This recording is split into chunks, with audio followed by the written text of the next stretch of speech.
Durkheim's Crime and Deviance in Society. Emile Durkheim, one of the founding figures of sociology, had a unique way of looking at crime and deviance in society. Most of us think of crime and deviance as purely negative things, acts that disrupt society and should always be eliminated.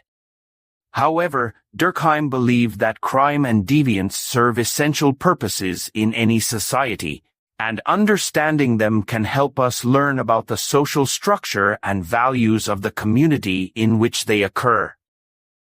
First, let us break down what crime and deviance mean in everyday terms. Crime involves actions that break the laws established by society, like theft or assault. Deviance, on the other hand, refers to behaviors that go against social norms or expectations, even if they are not illegal. For example, dressing in an unconventional way or loudly disagreeing with authority might be considered deviant, depending on the cultural context. Durkheim argued that both crime and deviance are natural and inevitable. Why? Because every society has rules, and not everyone will agree with or follow them.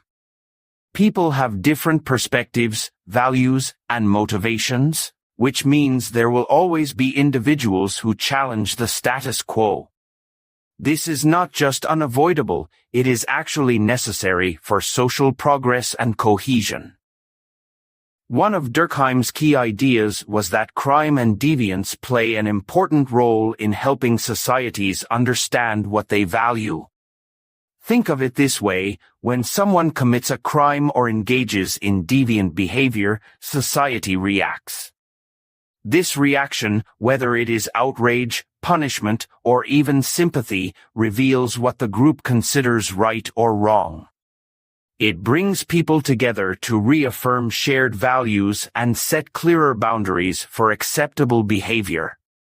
Without crime and deviance, society would not have the opportunity to reflect on or reinforce its norms. Take the example of a protest against an unjust law. At first, the protest might be seen as deviant because it challenges the authority of those in power. But as more people become aware of the issue, they might start questioning the fairness of the law itself. This can lead to changes in the legal system and progress in society. In this way, deviance can actually lead to positive social change. Durkheim also pointed out that crime can promote innovation. When people break the rules, they often introduce new ideas or ways of thinking that challenge old traditions. These new ideas can sometimes lead to improvements or reforms that make society better. Consider how once controversial figures like civil rights leaders or scientists who challenged existing theories have changed the world. While their actions might have been viewed as deviant in their time, history often looks back on them as pioneers. Another crucial concept Durkheim introduced was anomie. This refers to a state of normlessness or confusion about what is acceptable in society. Anomie occurs when rapid changes, such as economic crises or technological advancements, disrupt the social order. During these times, people might feel lost or disconnected from the shared values that usually guide their behavior. As a result, crime and deviance may increase. For example, during a financial crisis, some people might resort to illegal activities like theft or fraud to survive.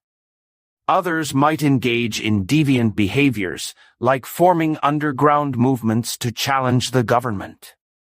In these situations, crime and deviance are not just random acts, they are symptoms of deeper social issues that need to be addressed. However, Durkheim also warned that too much crime or deviance can destabilize society. If people lose faith in the legal system or feel that their social bonds are broken, it can lead to chaos and violence. On the other hand, if a society is too strict and punishes even minor deviations, It can stifle creativity and prevent progress. The key, according to Durkheim, is balance. A healthy society allows for some level of crime and deviance while maintaining enough order to ensure stability. Understanding Durkheim's ideas about crime and deviance helps us see these issues in a new light. Rather than simply punishing those who break the rules, it is important to ask why they did so in the first place.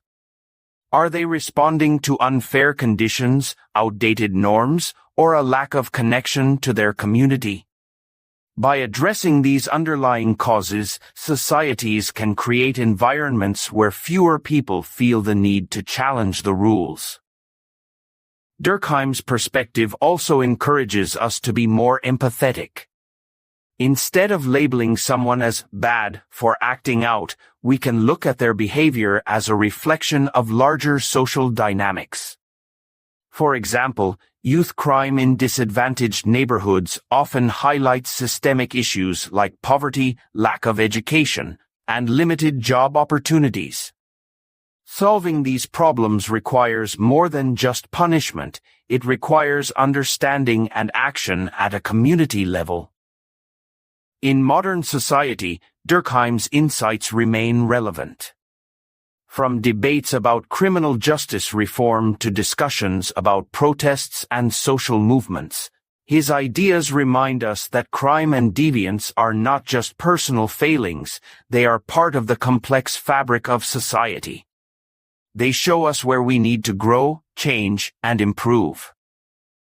In conclusion, Durkheim saw crime and deviance not as enemies to be eliminated, but as essential aspects of society that help us define our values, adapt to change, and strive for progress.